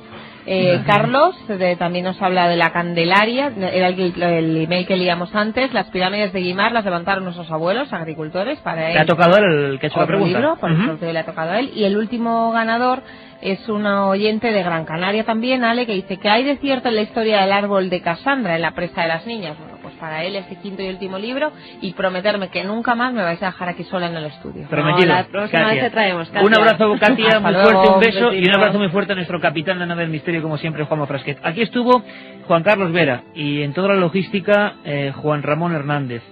Y por supuesto estuvieron Sebastián Ramos del Parque Etnográfico Pirámides de Weimar, Fernando Hernández, un placer, compañero. Gracias a ti. José Gregorio, compañero, ¿qué te voy a decir? Un placer. Que muchas gracias, gran trabajo. Harían falta 1000 programas para hablar de Canarias, sobre todo a todos los amigos de las islas, gracias por ese cariño. Este que os habla, Iker Jiménez, os daba una noticia misteriosa y el equipo además lo traía aquí con datos fidedignos. En Chile había polémica. De nuevo también ese término enrolado al misterio. Había polémica porque, atended bien, un extraño ser de pequeño tamaño, de gran cráneo, de largos dedos, un aspecto monstruoso, se encontraba en una parte, en un territorio del sur de Chile. Bueno, nos hemos puesto a trabajar, hemos puesto a todo el equipo detrás de pistas y hemos encontrado historias fascinantes. Es decir, el caso de Chile no era el primero. Por ejemplo, en Puerto Rico, en el año 76, se puso de moda el término garadiábolo. ¿Qué significaba eso? Bueno, pues era más o menos una especie de criaturas misteriosas que parecían seres de las profundidades y que incluso coparon partes de algunas revistas en la época que se editaban en España y en Sudamérica, por ejemplo, Mundo Misterioso. Bien, parecían realmente diablos del mar. Un día hablaremos de los hombres peces, o supuestos hombres peces. Hay más de realidad de lo que parece, pero estos eran un auténtico fraude. Los pescadores intentaban cortar de alguna forma un tipo de pez plano, semejante al lenguado o parecido a una raya, e intentaron engañar a algunos científicos, y lo consiguieron en la primera época. Era un fraude. Lo que no se sabe si es un fraude o no es lo que ha pasado en Chile hace apenas 7 días.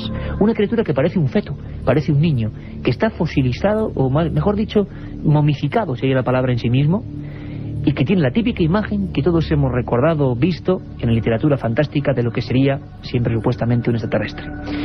Y nos pusimos en contacto rápidamente con Chile, ni más ni menos. Allí Jaime Ferrer, director del Calama UFO Center, el primer organismo que ha investigado este asunto, nos hablaba de que les parecía algo muy raro, que la prensa ya buscaba una explicación, que la ciencia buscaba otra, ese ser diminuto como la palma de una mano y tan extraño. Y hablaban de un feto quizá teratológico, monstruoso, deforme, de algún tipo de marsupial. Pero no estaba muy claro. Para muchos investigadores chilenos como Jaime Ferrer, que ahora vamos a escuchar, había otros casos anteriores que demostraban que no se parecía a ninguna anatomía conocida.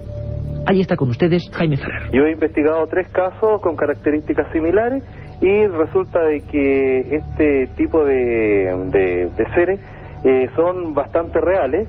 a mí me llama la atención y hemos estado en una, no discusión, sino que hemos estado conversando al respecto con respecto a estos seres, y me da la impresión a mí de que no sería lo que fue afirmado por el señor el doctor veterinario don Arturo Mann, quien informó que se trataba de un marsupial nocturno. Sin embargo, yo tengo otros antecedentes que manejo. El cráneo no tiene absolutamente nada que ver. Las características de este pequeño ser de no más de 7,2 centímetros de estatura me muestran que tiene brazos, tiene piernas. Además, las características fisiológicas que post-mortem de este ser no tiene nada que ver con un organismo natural, porque supuestamente estaba vivo y prácticamente de la noche a la mañana apareció en completo estado de momificación.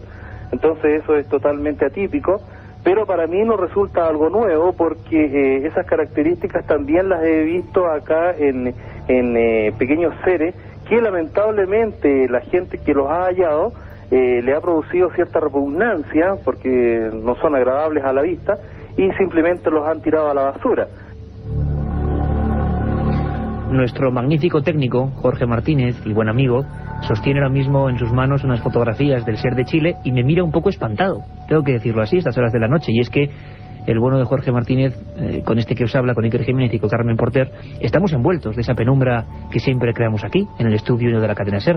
Estamos en plena oscuridad, con este fondo sonando que espero que os envuelva a todos y cada uno de vosotros.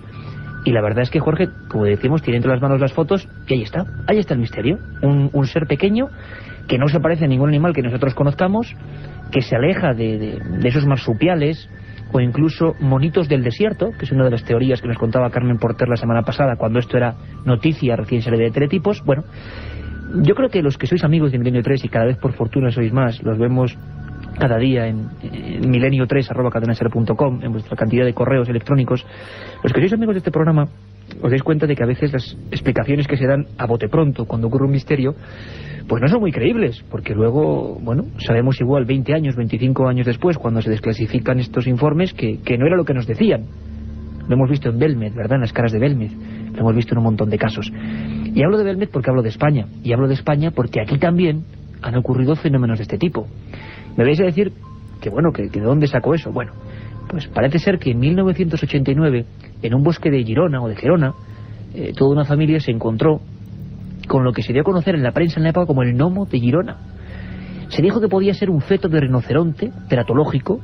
Al decir teratológico me refiero siempre a fetos monstruosos, ¿no?, desgraciadamente. Pero aquello, según se publicó, al menos en la época, se movía. Y se le apareció a una familia, e incluso hizo una especie como de extraño movimiento delante de ellos y lo atraparon. Las fotografías, al igual que las del ser de Chile, son espantosas. Un ser misterioso, azulado, metido en un bote de formol. Hay alguien que sigue esta historia, alguien que es pues otro amigo, como no, de nuestro equipo, Francisco Contreras, al conocéis perfectamente, que es nuestro corresponsal en Levante. Y ejerció su labor también en Cataluña, porque estuvo por allí, indagó, preguntó, buscó. Y Francisco Contreras siempre persigue la verdad, y por eso está aquí a estas horas de la noche. Francisco, buenas noches. Buenas noches, Iker. Buenas noches a todos los oyentes de Milenio 3 desde la capital del Turia, Valencia, con esa tenue luz también aquí. También ahí. Eso es bueno, que sea una norma, compañero del equipo de Milenio 3. Vamos creando penumbras, en el buen sentido, ¿verdad? Siempre con criterio y con escepticismo, pero envolviéndonos de la belleza del misterio. Francisco, sé que es difícil, prácticamente en titulares, por favor. ¿Qué pasó en Gerona que tenga que ver con esta historia del extraño monstruo de Chile? ¿Qué pasó? Pues que buscamos la verdad y que encontramos dos verdades en uno de los casos relacionados con seres extraños, ¿no?, como el de Chile. Como bien decías, ocurrió en septiembre de 1989, que hago un recorrido fotográfico por los hechos, cuando un matrimonio, supuestamente y presuntamente un matrimonio, se encontraba en una zona llamada el Bosque Encantado, en los alrededores de Gerona. El matrimonio, para más señas, según las divulgaciones que se hicieron del caso, se llamaban Añons y Pujals. Bueno, pues ese matrimonio se encontraba en ese Bosque Encantado, entre comillas, como es conocido, y halló o observó como un ser muy diminuto salía de los matorrales, comenzaba a correr alrededor de ellos. Tragicómicamente la escena era, o llegó a ser, que se subía encima de un radiocassette portátil emitiendo un extraño alarido. Ellos se quedaron perplejos, atónitos. Empezaron a perseguirle por todo el campo y llegaron a capturarle. Le capturaron y le metieron en una jaula donde vivió, o llegó presuntamente a vivir 24 horas. Si quieres... 24 horas Francisco estuvo vivo dentro de ese primer bote. Es el mismo bote, es un bote, hay que decirlo, de una marca muy célebre que todos tenemos ahora mismo en la mente, sin decir la marca, de café. Un bote de cristal cerrado donde las fotografías están ahí y son espectaculares. Sí, yo te describo, si quieres, rápidamente cómo es aquel ser que todos los oyentes de Milenio... Antes, Francisco, perdóname, compañero, un detalle. Mucha gente, siempre que damos este tipo de noticias, nos dice dónde están esas imágenes. Y yo, desde luego, os encomiendo a la página web www.ikerjimenez.com. También podéis acceder a través de www.milenio3.net, ikerjimenez.com o www.milenio3.net, y ahí vais a ver un artículo de Francisco Contreras Gil con las fotografías de ese ser, las fotografías del gnomo de Girona en toda su expresión, esplendor del término, unas fotografías impactantes que están ahí, un ser metido en una especie de líquido, de formol, y que es impresionante. Francisco, espera un segundito porque volvemos en un momento. La otra realidad. Milenio 3. En la cadena SER. Aparte de gozosos, dolorosos, gloriosos, los misterios de la Iglesia son sorprendentes e inexplicables. La periodista Carmen Porter te ayuda a desvelarlos en Misterios de la Iglesia, una obra que saca a la luz los episodios más impactantes del fenómeno religioso. Exorcismos, apariciones, cuerpos incorruptos, estigmas. Misterios de la Iglesia, de Carmen Porter, publicado por Editorial Edad. La otra realidad. Milenio 3. En la cadena SER.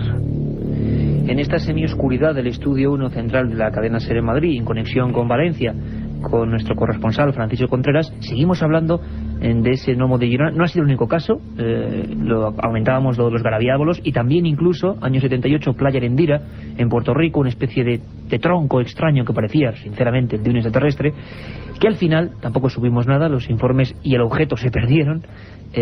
Algo pasó en Gerona también así. Parecía que era un tipo de tiburón muy extraño, pero nunca lo pudimos saber. A veces estas muestras, estos seres, acaban perdiéndose. En Chile están las fotos en todos los periódicos de Chile. Seguimos hablando, Francisco, del retrato robot de esa figura misteriosa a la que se le denominó, incluso gnomo. Fue llamado el gnomo de Girona. Todos los oyentes hay que recordar que pueden ver esas fotos del gnomo de Girona, del duende entre comillas de Girona, en ikerjimenez.com. Te hago la descripción. Medía alrededor de 12 centímetros, tenía un color, en principio cuando estaba vivo, azulado, y luego, según los supuestos testimonios, pasó a una tonalidad amarilla, y tenía una especie de protuberancia en la cabeza y los ojos de un color rojo. La verdad es que las fotos son espectaculares, y el caso Montesía fue divulgado por multitud de medios de comunicación, tanto especializados como no especializados, y ahora lo podemos encontrar en enciclopedias temáticas dedicado a lo insólito. Un caso además bien divulgado y presuntamente investigado por dos personas, que fueron Ángel Gordon y Sebastián Darbo. Claro, con todos estos antecedentes, uno ejerce de periodista y cataloga ese caso como archivo en su archivo, como investigación pendiente, y se pone manos a la obra, y hace unos años tuve la posibilidad de dedicarme por entero a ello. Tenía todos los antecedentes o todos los ingredientes para tener uno de los grandes casos, como ya ocurrió, como bien decías, y que salieron a la luz pública en revistas tan fantásticas y geniales como Mundo Desconocido, que dirigía Andreas Faber-Kaiser. Bueno, encontramos la verdad, o encontramos dos verdades. Por un lado, encontramos a los autores del descubrimiento, los verdaderos autores de encontrarse a aquel ser que se llamaba Manuel Tello, y a su hija Cecilia Tello, que eran de Gerona, y nos daban la primera verdad, que nada de lo que se nos había contado era verdad. Nada. Tristemente, nada de lo que se nos había contado era verdad. Es decir, ni existió ningún matrimonio que se llamaban Añanos y Pujals, es decir, sino que fue un simple y valiente, porque lo contó hombre catalán, se llamaba Manuel Tello, ni que aquel ser estaba vivo, es decir, no bailó encima en ningún radiocassette. O sea que Manuel Tello, Francisco, se encontró ese ser muerto. Se encontró muerto, iba paseando en los alrededores de su casa, se encontró este ser de 12 centímetros con una protuberancia en la cabeza, ojos de un color rojo y amarillo. Esto sí es cierto. Se lo encontró muerto, tirado en un camino. Sí, lo que es evidente, Francisco, es que el ser está ahí y es espectacular. Efectivamente, y ahora te cuento cómo fue verdaderamente la historia. Una historia tragicómica, te diría yo, porque él se encuentra aquel caso teratológico o feto extraño, que luego daremos algunos apuntes, lo guarda en un bote de Nescafé, lo lleva a la farmacia de su localidad, que vamos a guardar en anonimato, y a los 2 días se presentan algunos investigadores para recogerlo, y es a partir de ese momento en el que lo recogen estos investigadores y divulgadores del misterio cuando salta el boom. Pero ni estaba vivo, ni emitía alaridos, ni nada de nada. Lo que sí es cierto es que era un enigma, y fíjate, yo tengo aquí un informe emitido por el doctor Luis Linares de Mula, ya fallecido, que hablaba sobre, que pudo analizar algo sobre el duende de Girona. Te lo leo rápidamente. La extraña conformación de este animal, afirmaba el doctor Linares de Mula, puede ser debida a 2 causas. Por un lado, que sea un ser monstruoso, es decir, un caso teratológico en el que se desarrollan los tejidos, los órganos, los miembros de forma normal, dando lugar a representaciones monstruosas, o también puede deberse al hallazgo de un ser primitivo que se hubiera conservado en una zona lo suficientemente fría para que vivieran los tejidos, la carne, las vísceras, y en este caso se trataría de un animal desconocido para la ciencia actual y que nos puede parecer monstruoso por desconocimiento. Por desconocimiento. Está claro que encontramos 2 verdades. Pero una cosa, Francisco, importante, que ahora mismo la gente se está preguntando, y para finalizar, ¿qué ocurrió? Es decir, tenemos un ser que es evidente que estaba ahí. ¿Qué pasó con ese ser? ¿Por qué no sabemos más de él? ¿Qué ha ocurrido con él? Se ha convertido en otro expediente X, en otro enigma sin resolver, porque nadie sabe dónde está. Lo único que quedan son las fotografías, esas fotografías que todos los oyentes de Milenio 3 pueden ver en ikerjimenez.com, y yo esas fotografías las he llevado a la Universidad de Valencia, he consultado con algunos zoólogos, y todos apuntan, o todos tienen la misma opinión, que se trata de un caso teratológico. No pueden apuntar más detalles porque no tenemos al ser o al gnomo de Girona, entre comillas, para analizarlo, y nadie a día de hoy sabe dónde está. En ese bote, imagino que metido en una especie de cloroformo o algún tipo de líquido que le ayude a conservarlo tal y como era. Nadie sabe dónde está, pero lo cierto es que ocurrió, que es un caso que ocurrió aquí en España en septiembre de 1989, a pesar de la otra verdad que pudimos descubrir. Francisco Contreras, muchísimas gracias. Ahí está la historia, la del duende o gnomo de Girona. Es algo que pasó en España hace unos cuantos años, así que nada, verdad compañera, nos viene de sorpresa. Esto pasa en Chile, ha sido noticia mundial, pero como siempre, si uno va a los viejos archivos y a los investigadores, en España habían pasado cosas muy parecidas. Un abrazo muy fuerte, compañero. Otro para vosotros.